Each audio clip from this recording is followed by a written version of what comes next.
My dear Marquis, it is clear to me you must be very blind. This is my advice. Look me over twice before you speak your mind. Well, to be perfectly honest, you just suddenly reminded me of my mother. Could she sing? Not a note.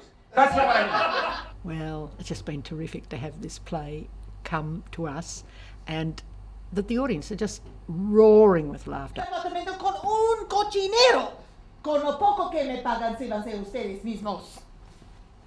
Do you speak Spanish, Cosme? It would be very, very easy in a play like this for the characters to become caricatures. Very easy.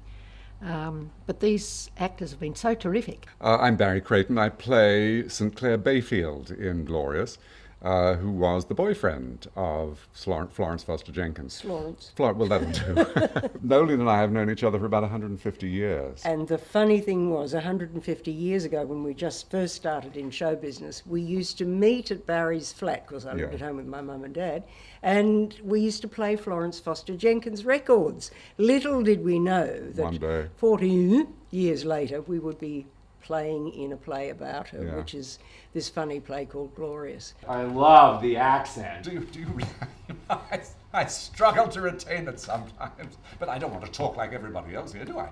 I mean, my accent is my best selling point. It's my best shot at getting acting parts. And does it work well for you? No, not in the slightest. I get to play two characters in the play, and if you speak Spanish, you should definitely come because you'll get the jokes, because I speak in Spanish. And if you don't speak Spanish, well, You'll it's still very laugh. funny. Yeah. I don't speak Spanish. I'm Florence Foster Jenkins' friend, and that's it, really. I just run around picking up after her. Hello, I'm Jonathan Gavin. I play Cosme McMoon in Glorious at the Ensemble. Cosme McMoon was the accompanist of Florence Foster Jenkins, the world's worst soprano. He was actually a rather good pianist, and he rode to fame on her coattails. Sort of. Ah! What was that? What do you mean? What note is that? Oh, I'm not sure. And this seriousness about her voice. Oh dear. Either they're all tone deaf or I don't know, but she has a huge belief in herself, and so does St. Clair and Dorothy. They absolutely believe that she has this great voice. I mean, I guess if you really can't sing and you really want to sing, surround yourself by tone-deaf friends, is all I can think. At the remembrance service, she offered to sing. People were so struck by her performance. I remember looking across at the priest.